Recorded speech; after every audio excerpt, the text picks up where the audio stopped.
You catch the drift. If I intend to do something for other than the sake of Allah, that's when I move away from Allah.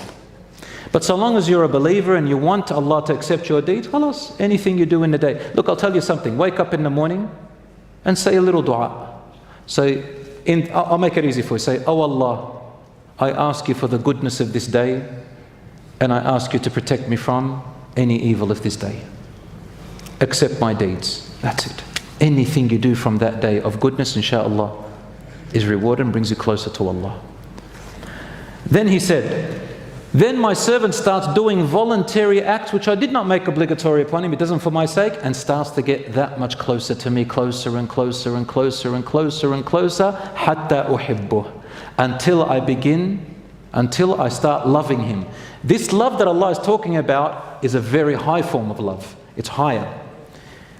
Then he says, and when I love him to that extent, what is the sign? How do you know Allah truly loves you to a high degree? Listen carefully. He says, كُنْتُ سَمْعَهُ الَّذِي يَسْمَعُ بِهِ, I become his hearing which he hears with. وَبَصَرَهُ الَّذِي يُبْصِرُ بِهِ, and his sight with which he sees with. وَيَدَهُ الَّتِي يَبْطُشُ بِهَا, and his hand which he works with and touches and does things. وَرِجْلَهُ الَّتِي يَمْشِي بِهَا, and his foot or his leg which he walks on. وَإِن سَأَلَنِي, and if he were to ask me, لَأُعْطِيَنَّ, I will give him.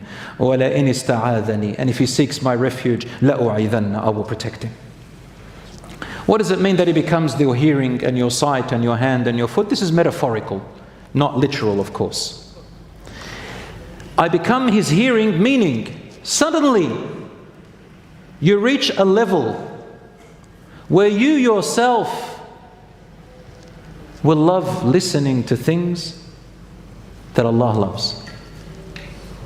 And you yourself will find automatically that for some reason you start to dislike listening to the old things that Allah dislikes and hates.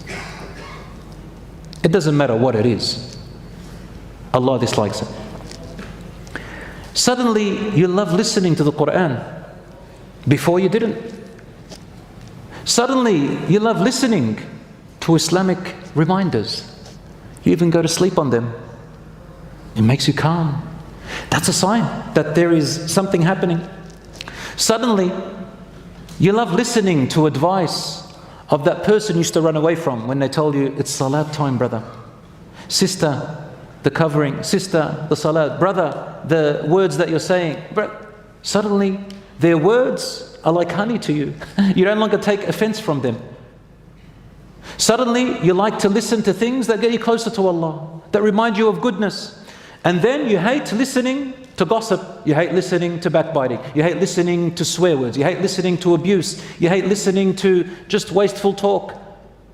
You hate listening to, for example, filthy music and dirty pop music and things like that that tell you to do all sorts of things. Isn't that correct? We know the pop world, don't we?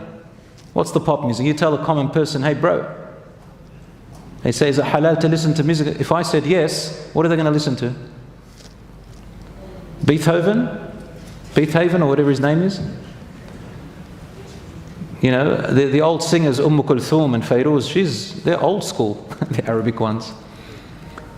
No one even listens to Michael Jackson anymore. That's old school. Now they want the big stuff.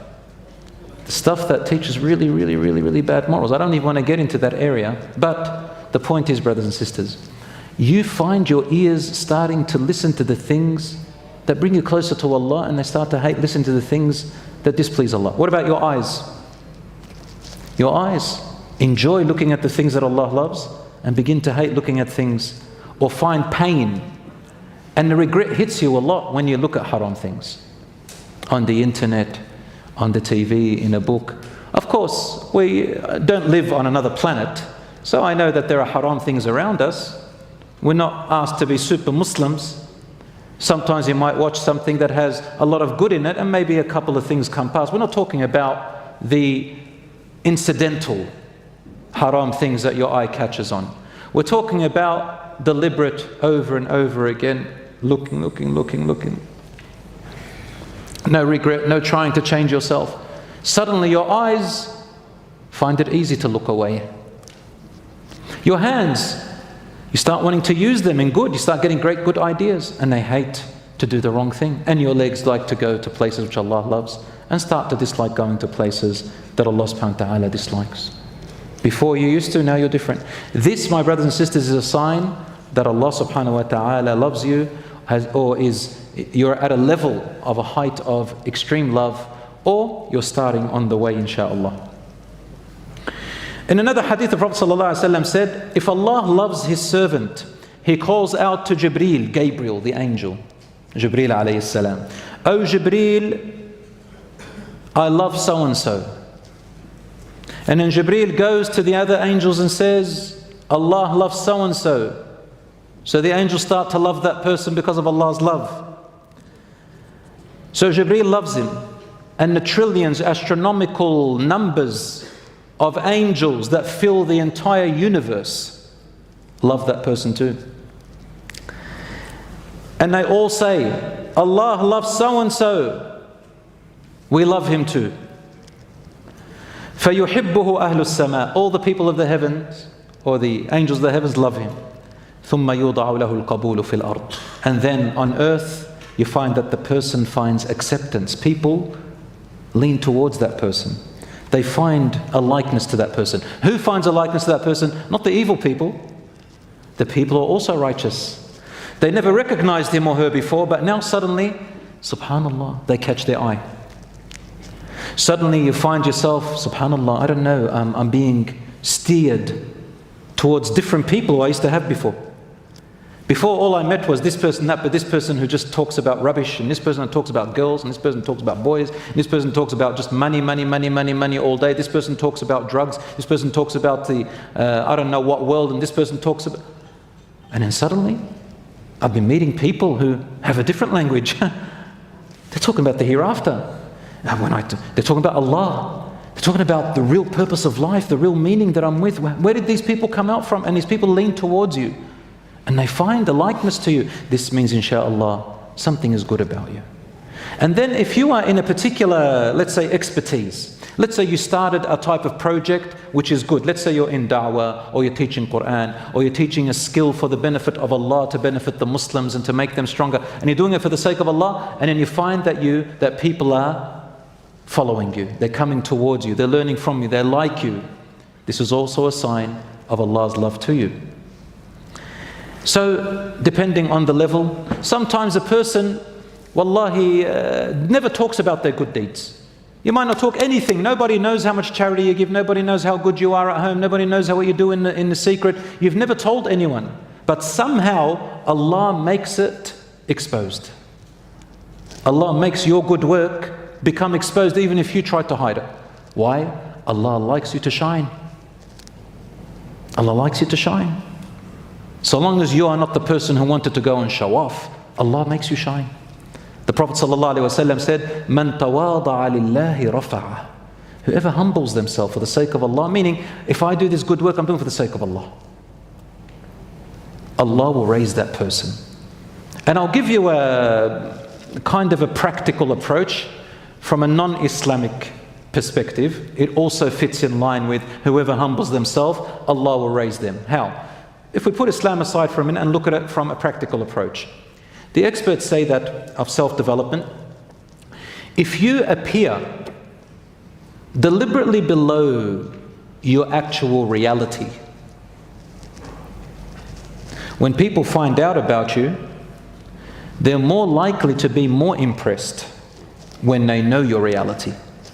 But if you go around trying hard to appear above your reality, so you're a fake person, a fraud, maybe not a fraud, but not to that extent, but some people just show off a little bit, or they appear above their reality. When a person gets to know that person and finds out their reality is lower than that, they kind of get disappointed.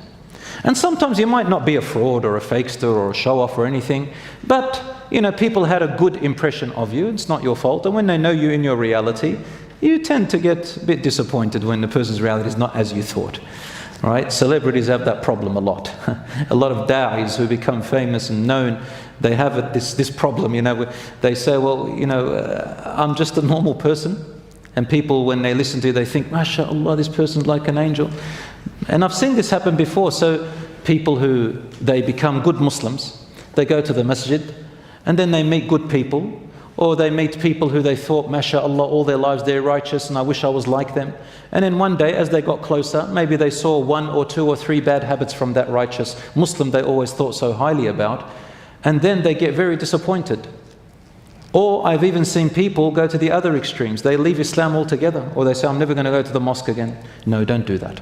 That's the shaitan. Each and every one of you has a potential to be a leader of Islam. Allah doesn't look at you who you're following. Allah looks at you how you become. But when you thought so highly about someone, and then suddenly it doesn't appear exactly as they were, you kind of get a little bit of disappointment, right?